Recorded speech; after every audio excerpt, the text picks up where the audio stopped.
Hello, it's Richard Hammack's Calculus 1. We are in part 5 of the course on integration.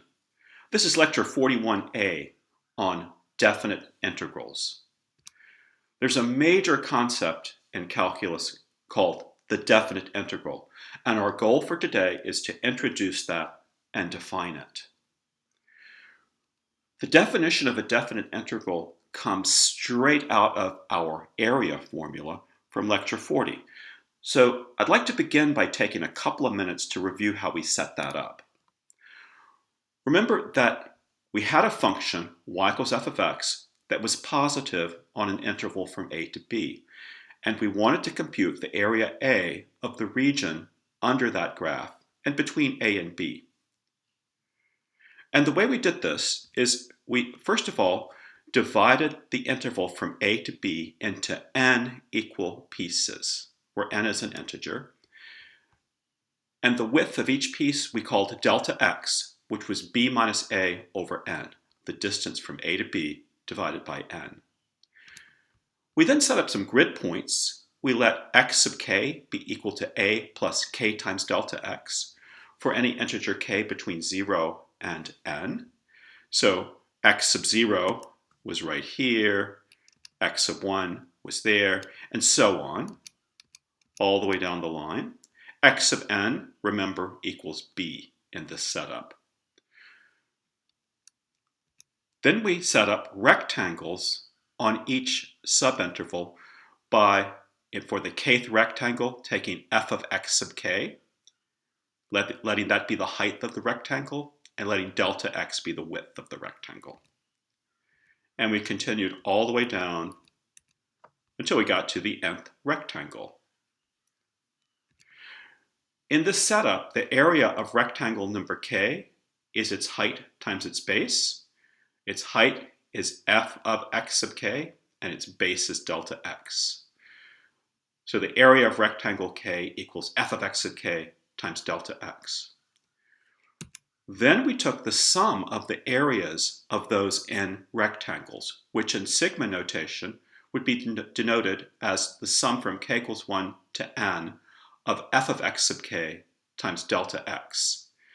That's just adding this area plus this one, plus this one, plus this one, plus all the areas of those n rectangles. And when you do this, at least in this picture, you get a number that's a little bit bigger than the area A that you're looking for under the graph because you've got some overshoots. So what do? We let the number n of rectangles get bigger. Here's a bigger n, and here's a yet bigger n. And as we do so, as n increases, the width delta x of each rectangle gets smaller and smaller and smaller, but you've got more and more and more of these skinny rectangles that better and better fit the contour of the curve. So the bigger n gets, the closer this sum from k equals 1 to n of f of x k times delta x gets to being the actual area A under that curve. So the area A under the graph of f of x and between little a and little b equals the limit as n, the number of rectangles, goes to infinity of the sum from k equals 1 to n of f of x sub k times delta x. This is a quick reminder of how we got this area formula, and we left off in lecture 40 with this formula, as you'll recall. Now, as I said, this formula is going to lead straight into our major definition of a definite integral for today. But before we get there, there's one little piece of this formula I'd like to talk about, and it's the sum of the areas of n rectangles. The sum from k equals 1 to n of f of x sub k times delta x. That sum has a special name. It's called a Riemann sum. This sum from k equals 1 to n f of x sub k times delta x is called a Riemann sum. It's named after a German mathematician from the 19th century, but the important thing for us is we can just think of that Riemann sum as being the sum of areas of rectangles. On On the next slide, I'm going to say a little bit more about Riemann sums, and then we'll get to our main definition. So here's the definition of a Riemann sum. Just as on the previous page, suppose f is defined on a closed interval from a to b. Let n be a positive integer and divide the interval from a to b into n equal parts. As before, let delta x equal b minus a over n, and then set up some rectangles. Let x sub k be a plus k times delta x. So you've labeled all those grid points, and you put rectangles, as we did on the previous slide, above each subinterval, as illustrated. This sum from k equals 1 to n of f of x sub k times delta x in this setup, as I said a moment ago, is called a Riemann sum. It's important to realize that, in general, you might have a function y equals f of x that dips down below the x-axis, or maybe it's always below the x-axis for any x between a and b. In general, you're not going to have a situation that looks like this, where all the rectangles are above the x-axis.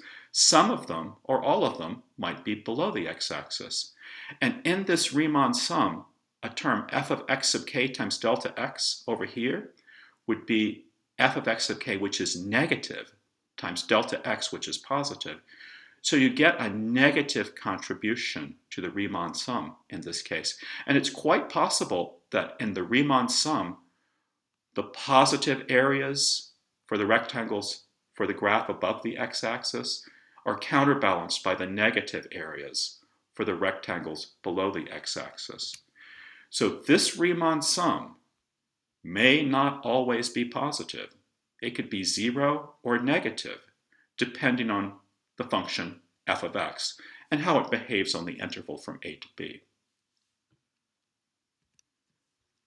Now, as we noted, if f of x is greater than or equal to 0 on the interval from a to b, then all of those rectangles have positive area, they're above the x-axis, and the area under the graph of f of x between a and b equals this limit of Riemann sums. But in general, if you have something like this, a function that could be negative, and you work out this limit, that could be negative. It might not be giving area if your function f is not always positive. So this is our definition on this page of Riemann sums. They're just sums of areas of rectangles with the understanding that your sums could be negative. With this, let's move on to our major definition for today.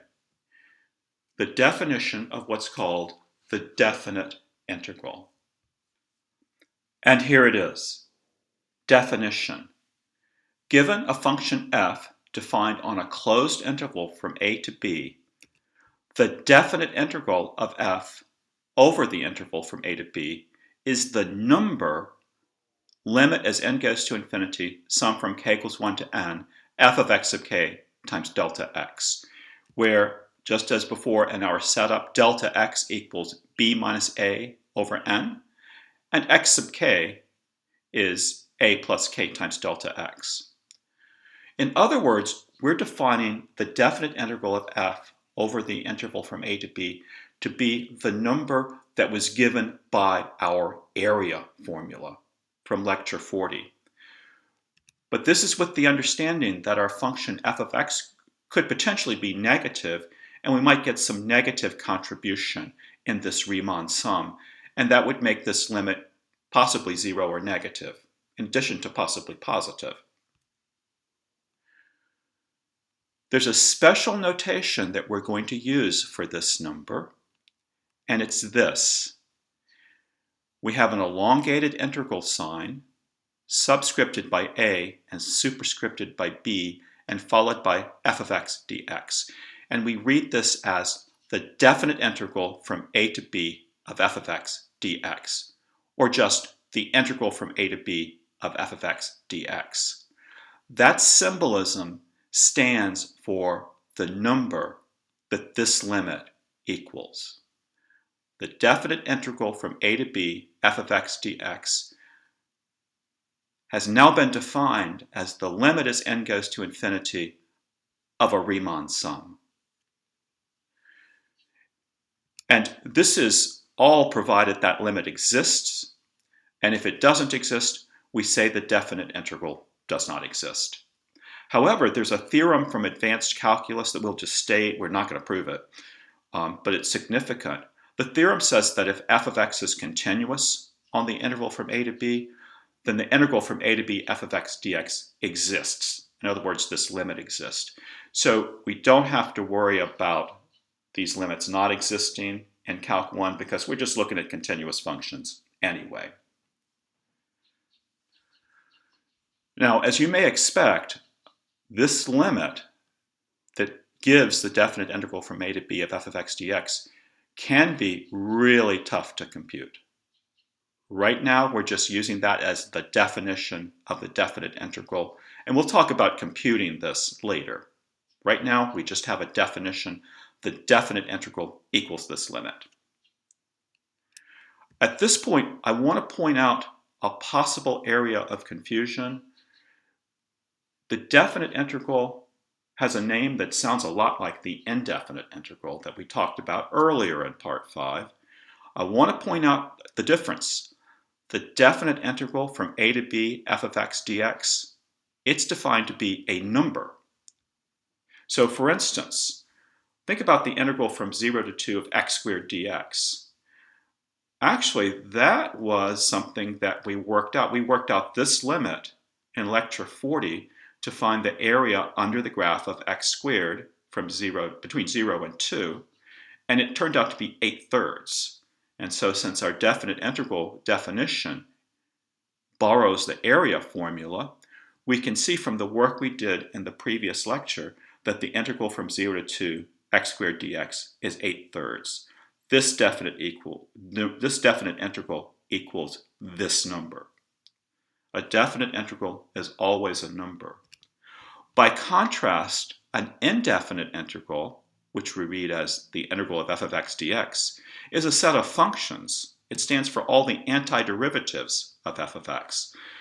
So the indefinite integral of x squared dx, instead of being this number 8/3, it's a set of functions 1/3 x cubed plus c. So don't confuse the two. The notation looks really similar and the names are similar, but they're different objects. Later in lecture 42, we'll get to the fundamental theorem of calculus, and then we'll see why the notations are so similar. But for now, just be advised that there is a difference. Definite integrals are numbers, indefinite integrals are functions.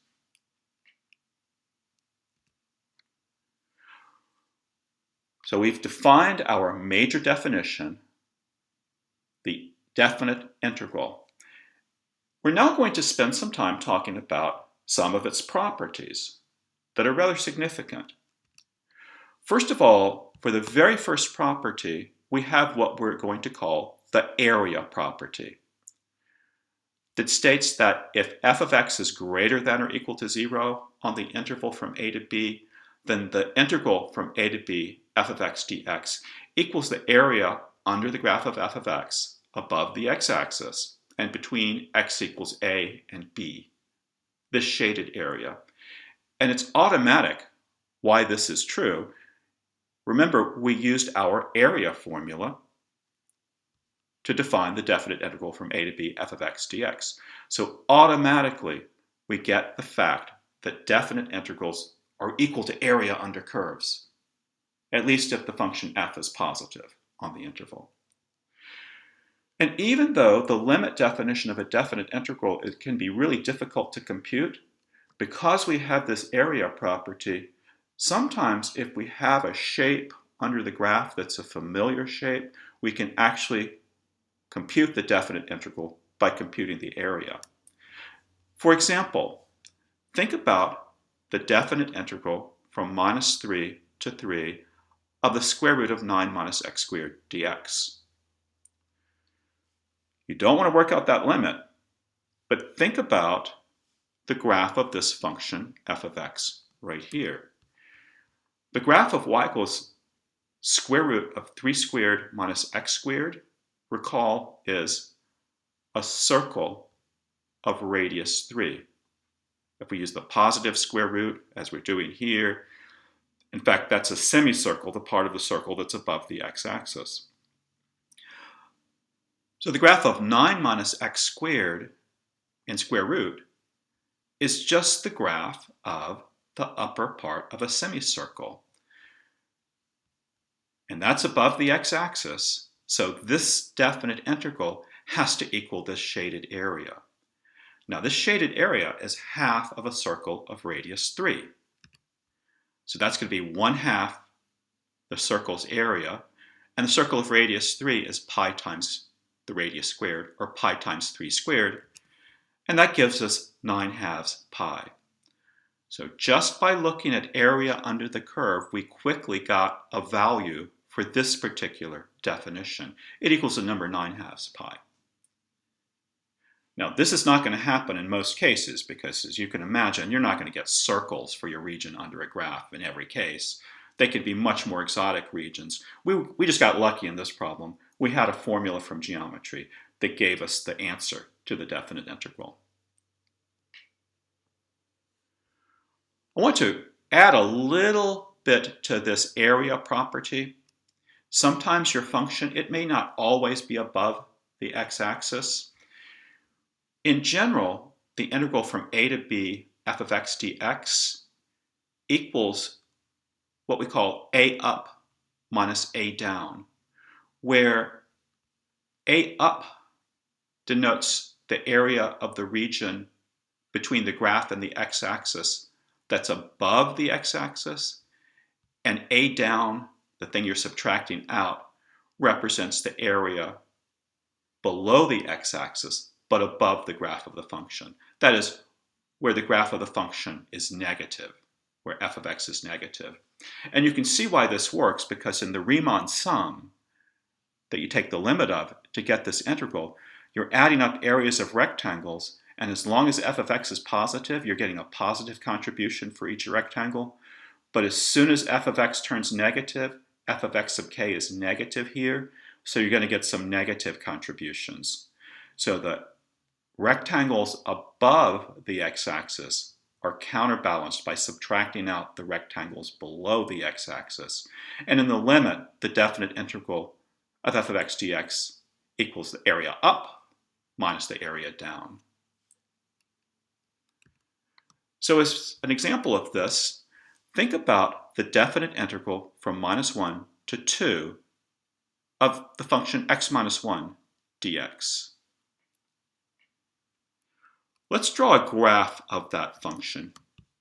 Y equals x minus 1, it's a straight line, slope 1, and y-intercept -1. It's going to look something like this. And it's equal to 0 precisely at x equals 1. That's its x-intercept.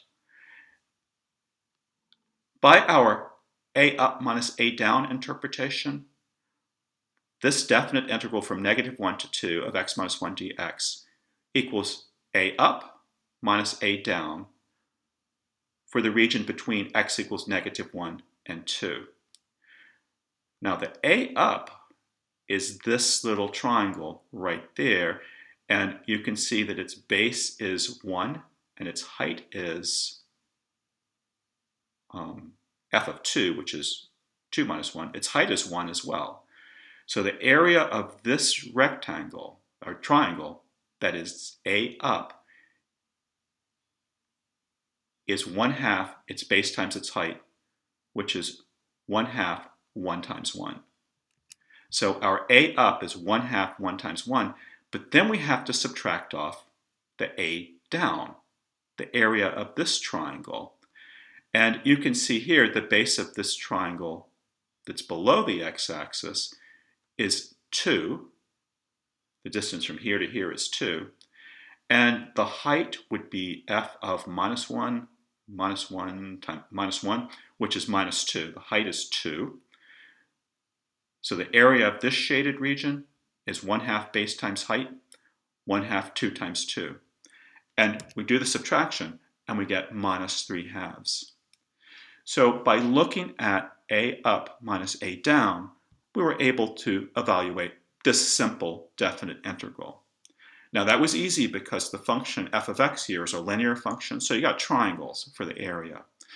In general, you're not going to be so lucky.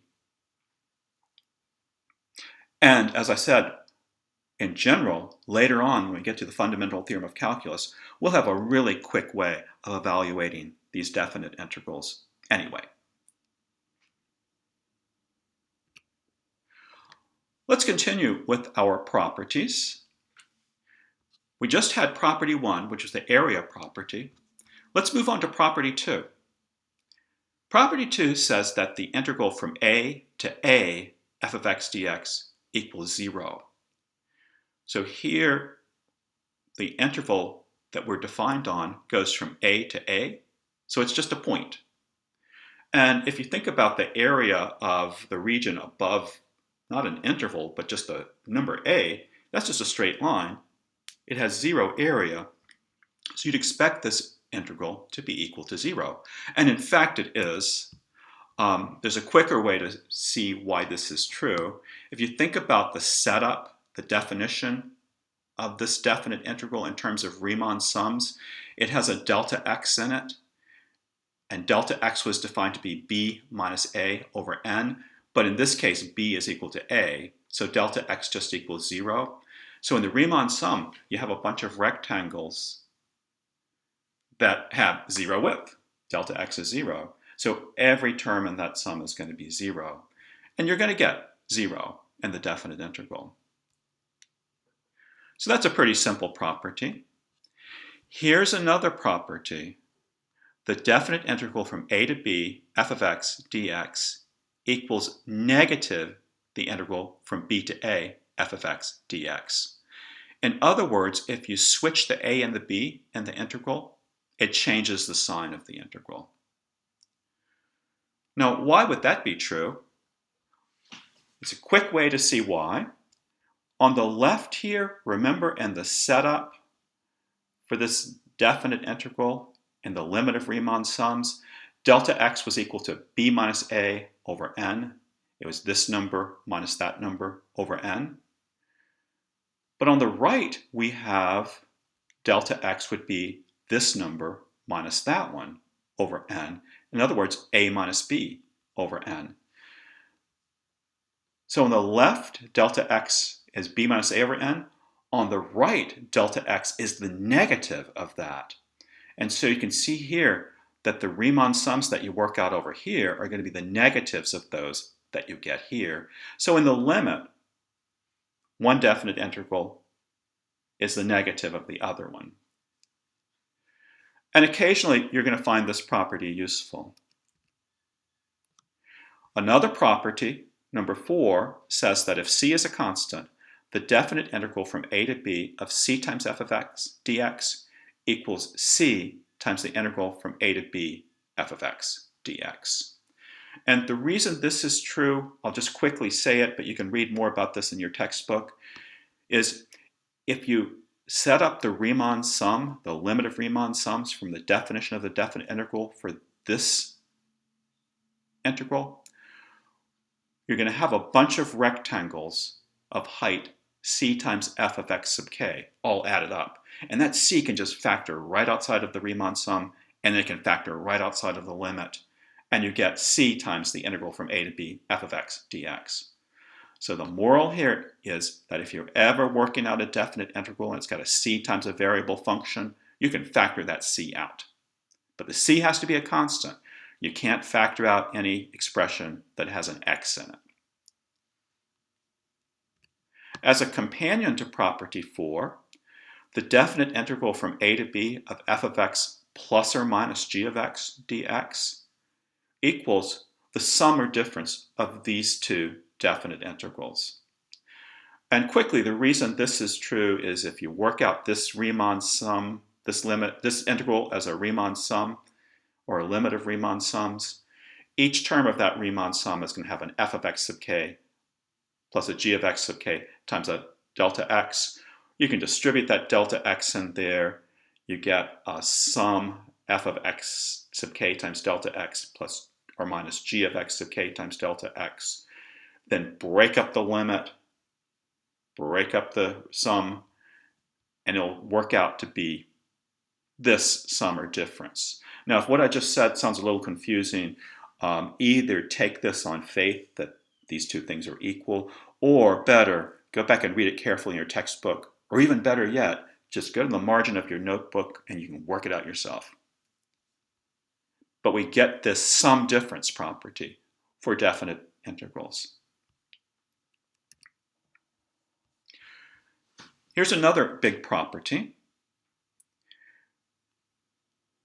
If c is a number between a and b, then the integral from a to b f of x dx equals the integral from a to c f of x dx plus the integral from c to b of f of x dx. That may look a little bit confusing, but there's a graphic I can use to illustrate what's going on in this property. Here's a function, y equals f of x, defined on an interval from a to b. And I've taken c to be somewhere between a and b. It's right there. This integral on the left, the integral from a to b f of x dx, is, at least if f is positive, the total area under the graph of f of x, the total shaded area between a and b. This integral, the integral from a to c f of x dx, is the area under the graph of f between a and c.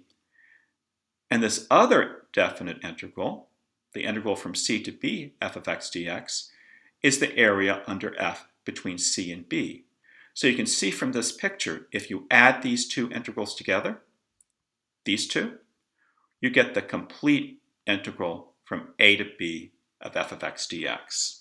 And I've justified this quickly using an area interpretation. And of course, the function may not always be positive on these intervals, but you can check that no matter whether f of x is positive or negative, this property is going to hold. I'll give you a quick example of some of these properties, and you should work a lot more examples from the textbook to get used to the properties. Some of them may be a little confusing when you first see them, but you start working at some exercises and it'll quickly come together. I'll just do one example here. Think about finding the integral from -3 to 3 of 5 times the square root of 9 minus x squared dx.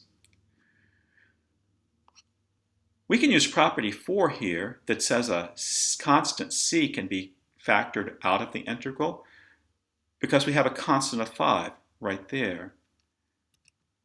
By property 4, we get 5 times the integral from -3 to 3 of the square root of 9 minus x squared dx.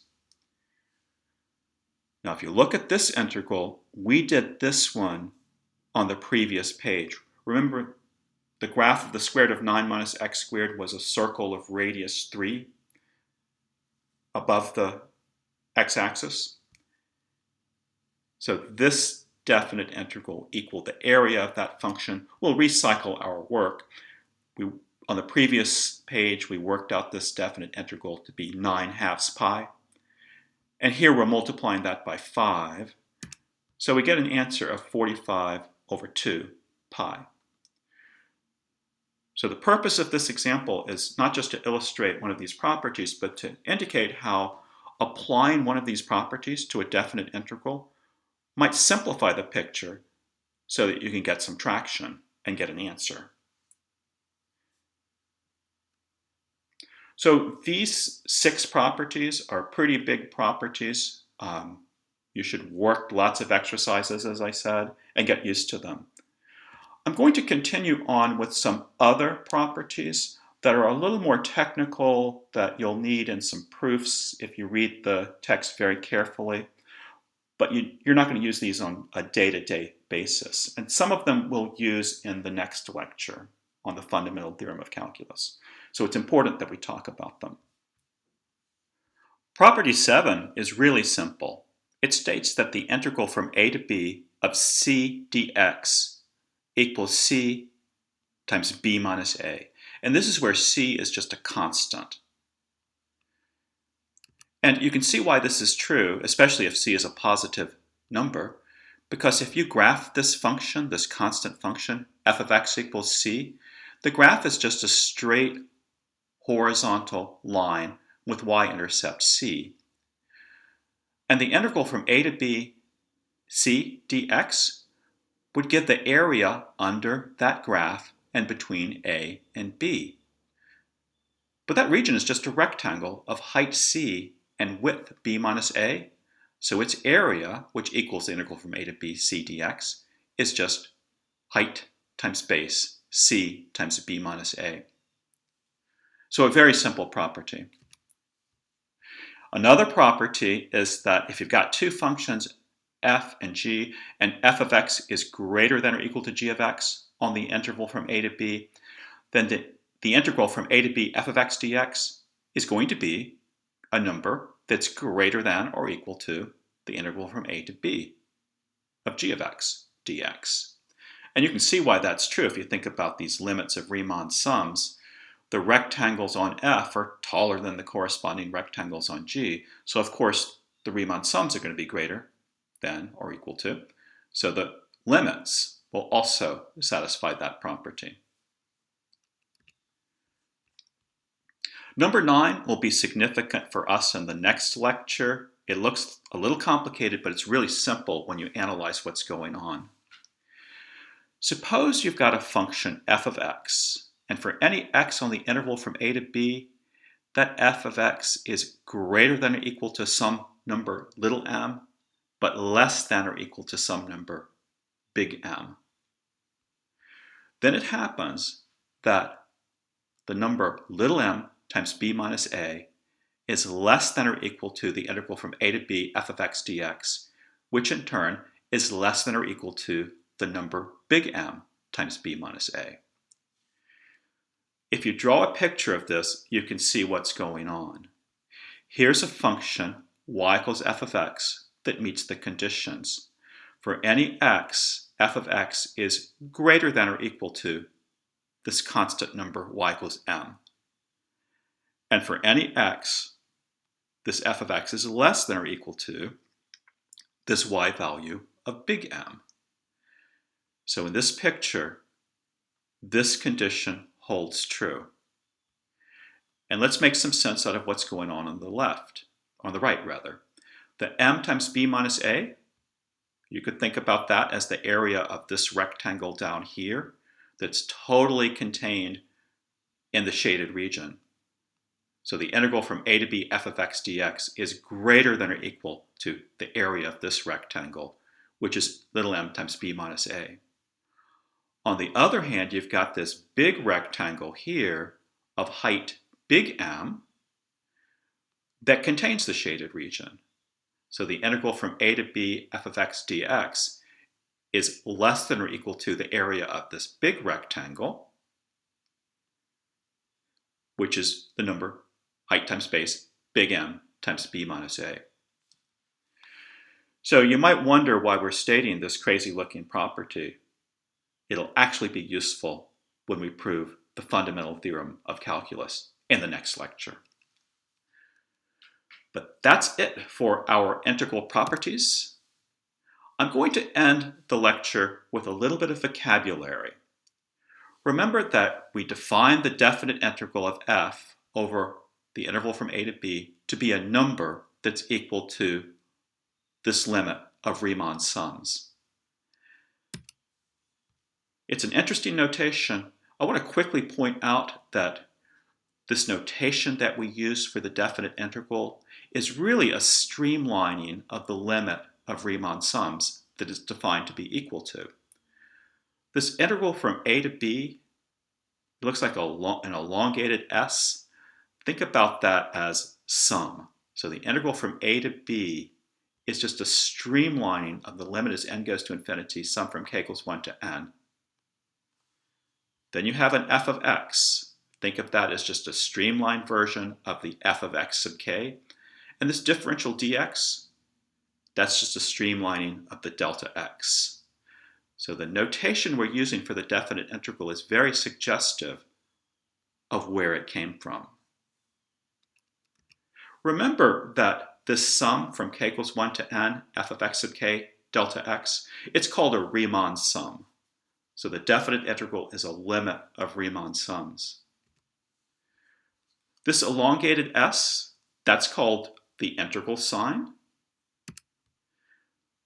This lower number a, that's called the lower limit of integration.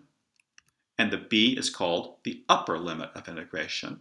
And collectively, the a and the b are called the limits of integration for your definite integral. And we'll use all of these words in lectures that come after today.